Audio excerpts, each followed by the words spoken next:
4 आमदार, 86 नगरसेवक, केंद्रात राज्यात सत्ता, इतकं सगळं वैभव असूनही पिंपरी चिंचवड सारख्या शहरामध्ये भाजपला सत्ता हाकता येत नाही किंवा सत्तेचं गणित त्यांच्या बाजूने असतानाही वारंवार चुका होतात, वारंवार फजिती होते, नामुष्की होते, पण कोणाला त्याचं काहीही वाटत नाही. एक उदाहरण सांगतो. पिंपरी चिंचवड शहरामध्ये भाजपचे 4 आमदार आहेत. महापालिकेमध्ये 128 पैकी 86 नगरसेवक आहेत. 36 राष्ट्रवादीचे, बाकी 6 शिवसेनेचा, अशी ती सत्ता आहे. पण या महापालिकेमध्ये कामकाज भाजपला नीटसं व्यवस्थित हाकता येत नाही. कायदेशास्त्र वगैरे ह्या बाबतीमध्ये सगळं गुंडाळून ठेवून ते सगळं बेधडकपणे धोपटपणे काम करतायत. त्याचे 2-3 नमुने आता उघडकीस आलेले आहेत. मग आता साधारण 3-4 महिने झाले महापालिकेमध्ये सत्ता आले. सुरुवातीला बजेट सादर केलं. ते बजेट सादर करताना त्याच्यात चर्चा करून नंतर ते मंजूर करायचं असतं. तर ह्या बहादरांनी आधी ते मंजूर केलं, नंतर त्याच्यावरती चर्चा. त्याशिवाय त्याच्यामध्ये ज्या काही तरतुदी आहेत त्याच्या बाबतीमध्ये सुद्धा फार विसंगती, वाद आहेत. तिथे भाजपला अक्षरशः माघार घ्यावी लागली. महापौरांना जाहीरपणे दिलगिरी व्यक्त करावी लागली बजेटच्या बाबतीमध्ये. दुसरा प्रकार, महापालिका सभेचं लाईव्ह प्रक्षेपण सुरू केलं. मोठ्या थाटामाटामध्ये 2-3 महिने ते सुरू राहिलं आणि कालच्या सभेमध्ये ते बंद करावं लागलं. तिथे त्यांना लक्षात आलं की आपली अडचण होते, नामुष्की ओढवते, त्याच्यामुळे त्यांनी ते बंद करून टाकलं. दुसरा प्रसंग, इजा बिजा. आणि दुसरा एक कालचा तिजा झाला. स्वीकृत सदस्य जे नियुक्त करायचे आहेत महापालिकेमध्ये, 128 नगरसेवकांमध्ये 10 नगरसेवक स्वीकृत सदस्य आहेत म्हणजे.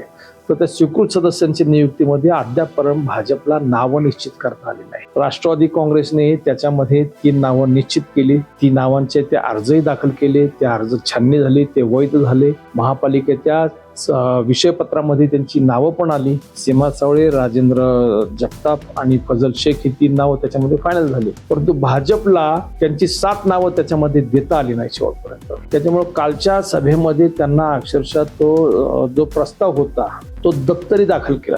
मुळात ती सगळ्यात मोठी चूक आहे की दप्तरी दाखल करता येतच नाही मुळात हा प्रस्ताव. त्याच्यामध्ये एक तर तुम्हाला तो फेटाळायला पाहिजे होता, तसं करता येत नाही. मुळात 10 सदस्यांची नियुक्ती करायची, तर त्याच्यामध्ये काही गोष्टी आहेत. दप्तरी दाखल करायचा आता नगर सचिवांनी काल जाहीरपणे सांगितलं की दप्तरी दाखल केल्यावर 3 महिने तो प्रस्ताव येत नाही, 3 महिने तो प्रश्न येतच. मुळात महापालिका सभाशास्त्राचे जे नियम आहेत त्याच्यामध्ये नियम 36 प्रमाणे असं म्हटलेलं आहे की दप्तरी दाखल केव्हा करायचा, एखादा प्रश्न जर तो स्थगित केला तर तो 3 महिन्यांनी उपस्थित करता येतो. पण मुळात हा प्रश्नच नव्हता, हा नियुक्तीचा विषय होता. त्यांनी तो विषय सरळ नियुक्तीचा नाही, तो विषय प्रश्न आहे असं समजून तो दप्तरी दाखल केला. आणि त्या निर्णयामध्ये 2 विसंगती आहेत. एकदा म्हटलं दप्तरी दाखल करा, त्याच्याच मध्ये म्हटलं की हा सुधारित फेरप्रस्ताव सादर करा. म्हणजे सुधारित फेरप्रस्ताव पुढच्या मीटिंगमध्ये सादर करा असंही म्हणताय, तर परत दप्तरी दाखल करा असंही म्हणताय. सभाशास्त्र कळतं की नाही हा सगळ्यात मोठा प्रश्न आहे. नगर सचिव त्यांना व्यवस्थित गाईड करत नसतील किंवा सत्तारूढ नेत्यांना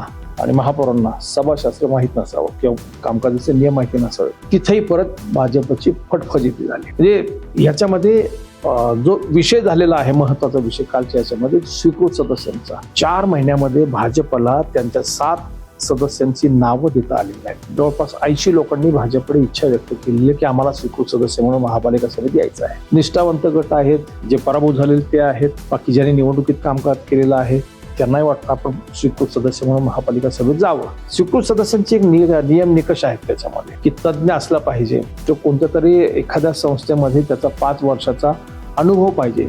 म्हणजे थोडक्यात स्वयंसेवी संस्था असू द्या, पतसंस्था असू द्या, कुठेतरी 5 वर्ष तो पदाधिकारी असला पाहिजे. राजकारणात त्याची पहिली अट अशी आहे की राजकारणाच्या बाहेरचा पाहिजे. पण हे सगळे नियम आता धाब्यावर बसले, ते राजकारणाचे झालेले आहेत. तर त्याच्यामध्ये ह्या 7 सदस्यांसाठी भाजपकडे 80 जणांनी अर्ज केले, पण एकही नाव अद्यापर्यंत फायनल होऊ शकत नाही. दरम्यानच्या काळामध्ये काल एका माध्यमाने प्रसिद्ध केलं की भाजपची 7 नावं प्रसिद्ध झाली, ती नावं जाहीर केली. त्याच्यानंतर जे काहूर माजलेलं आहे की ते विचारायची सोय नाही, ते सगळे सदस्य चावता आलेले आहेत. ज्यांना अपेक्षा होती खऱ्या अर्थाने की तिथे आपल्याला स्वीकृत सदस्य म्हणून संधी मिळेल, त्यांना काही संधी मिळाली नाही. उलट भलतीच नावं त्याच्यात जाहीर झाली. ती पण नावं खोटी आहेत, ती पण नावं म्हणजे त्यात तथ्य नाही त्या बातमीमध्ये. प्रश्न असा आहे की भाजप असं वारंवार चुका का करतं. कालच्या स्वीकृत सदस्याचा विषय जो आहे तो फार चर्चेला आला. त्याचं कारणच असं की पहिल्या मीटिंगमध्ये तो विषय होणं अपेक्षित होतं. पहिल्या मीटिंगमध्ये नियमाप्रमाणे तो विषय व्हायला पाहिजे होता. दुसऱ्या मीटिंगमध्ये सुद्धा तो झाला नाही. तिसऱ्या मीटिंगमध्ये आता त्यांनी सांगितलं की सत्तारूढ नेते प्रशांत शितोळे यांनी म्हटलं की आयुक्तांनी हा प्रशासनाने चुकीचा प्रस्ताव सादर केला, पण काय चूक केली ते काय त्यांनी सांगितलेलं नाही. आणि त्याच्यात परत म्हटलं की फेर प्रस्ताव दाखल करा, पुढे म्हटलं की दप्तरी दाखल करा. नगर सचिवांकडे त्या संदर्भात विचार केली तर ते म्हटले की या संदर्भामध्ये अद्यापर्यंत निश्चित काही सांगतात नाही, पण फेर प्रस्ताव आणि दप्तरी दाखल असे दोनही शब्द त्याच्यामध्ये आहेत. इतकी विसंगती. प्रश्न कसा आहे, भाजप मुळात हा निर्णय घेत का नाही, त्याच्यामध्ये राजकीय गणित आहे. भाजपला इतकी मोठी प्रचंड ताकद असताना फक्त एका नावासाठी ते घाबरलेले आहेत. राष्ट्रवादी काँग्रेसच्या एक झुंजार माजी नगरसेवक, ज्या भाजपची सत्ता असताना त्या भाजपमध्ये स्थायी समितीच्या प्रथम अध्यक्ष होत्या, महिला अध्यक्ष होत्या, त्या सीमाताई सावळे, त्यांच्या नावाला विरोध त्या जर सभागृहात आल्या तर आपल्याला कामकाज करणं फार मुश्किल होईल, म्हणून त्यांना कोणत्याही परिस्थितीमध्ये महापालिका सभागृहामध्ये प्रवेशच करू द्यायचा नाही. हा अट्टास भाजपच्या आमदार महेश लांडगे यांचा आहे, बाकीचे 3 आमदारांचा नाहीये. त्याच्यासाठी केवळ हा विषय वारंवार तहकूब केला जातो, पुढे ढकलला जातो. हा विषय थेट मुख्यमंत्र्यांपर्यंत सुद्धा गेला होता. सीमाताईंचं नाव बदला याच्यासाठी दस्तूरखुद्द महेश लांडगे आणि त्यांचे काही सहकारी आमदार नगरसेवक तिकडे मुख्यमंत्र्यांपर्यंत पोहोचले होते, पण मुख्यमंत्र्यांनी स्पष्ट शब्दात सांगितलं की हा राष्ट्रवादीचा अंतर्गत विषय, त्याच्यामध्ये मी हस्तक्षेप करणार नाही. भाजपच्या प्रदेशाध्यक्षांनी सुद्धा त्या संदर्भामध्ये हात वर केले की नाही, त्यांचा निर्णय त्यांना राष्ट्रवादीला दिला. राष्ट्रवादीची मंडळी सुद्धा या संदर्भामध्ये वारंवार बोलतात, तरी आमच्या पक्षाचे कोण सदस्य असावेत नसावेत हे तुम्ही कोण ठरवणार. भाजपच्यासाठी हा विषय इतका प्रतिष्ठेचा झाला आहे. एक सीमाताई सावळे सभागृहात नको, त्याच्यासाठी सलग 1, 2, 3, 4 मीटिंग मध्ये हा विषय तहकूब केलेला आहे. इतका प्रतिष्ठित. प्रश्न असा आहे की सीमा सावळ्यांना एवढं घाबरतात का? काल स्वीकृत सदस्य नियुक्तीच्या बाबतीमध्ये विरोधी पक्षनेते म्हणून भाऊसाहेब भोईर यांनी जी भूमिका मांडली ती अत्यंत सूक्त. भाऊसाहेब भोईरने काय सांगितलं की एखादा विषय महापालिका सभेमध्ये मागच्या मीटिंग मध्ये आला तर तो तहकूब केला तर पुढच्या सभेमध्ये सुद्धा विषय पत्रावर येताना तो ॲज इट इज असाच असतो.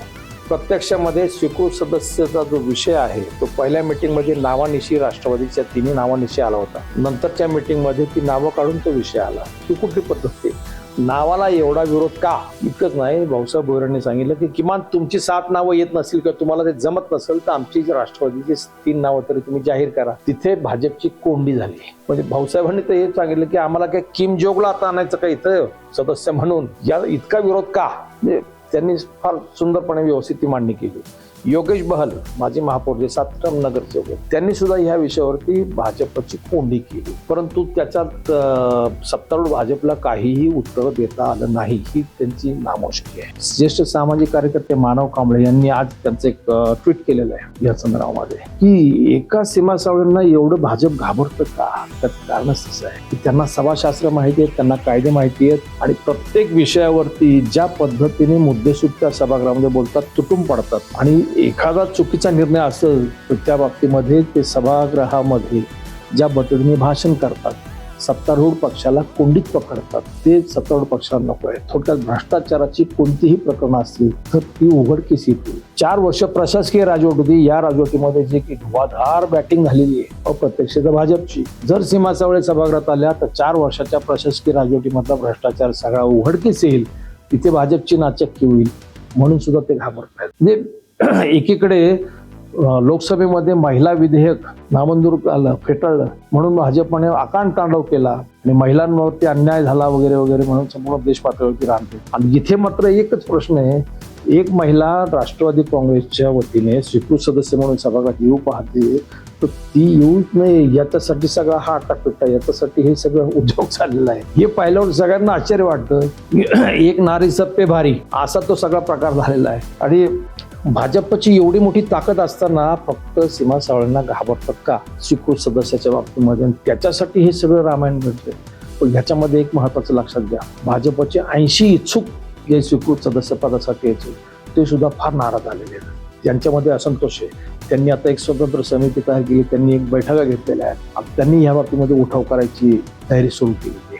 तर हे काय प्रकार चाललेले आहेत? मी राष्ट्रवादीच्या नावाला विरोध करण्यासाठी, राष्ट्रवादीची जी नावं आहेत त्यांना विरोध करण्यासाठी तुम्ही आम्हाला सुद्धा का आमच्यावर अन्याय करता? खरं तर कालच्या मीटिंगमध्ये भाजपची 7 नावं घेऊन राष्ट्रवादी 10 नावांची स्वीकृत सदस्यांची घोषणा करायला हरकत नव्हती, काहीच अडचण नव्हती त्याच्यामध्ये. परंतु तिथे सुद्धा भाजपला निर्णय घेता येत नाही, ही तिसरी नामुष्की. अशा प्रकारे प्रचंड हत्तीची ताकद आहे, परंतु हत्ती आता मदमस्त आहे, त्याच्यावर अंकुश ठेवायला कोणीतरी पाहिजे, हे मात्र नक्की. जनहोत, तुम्हाला या विषयावरती काय वाटतं जरूर व्यक्त करा. धन्यवाद.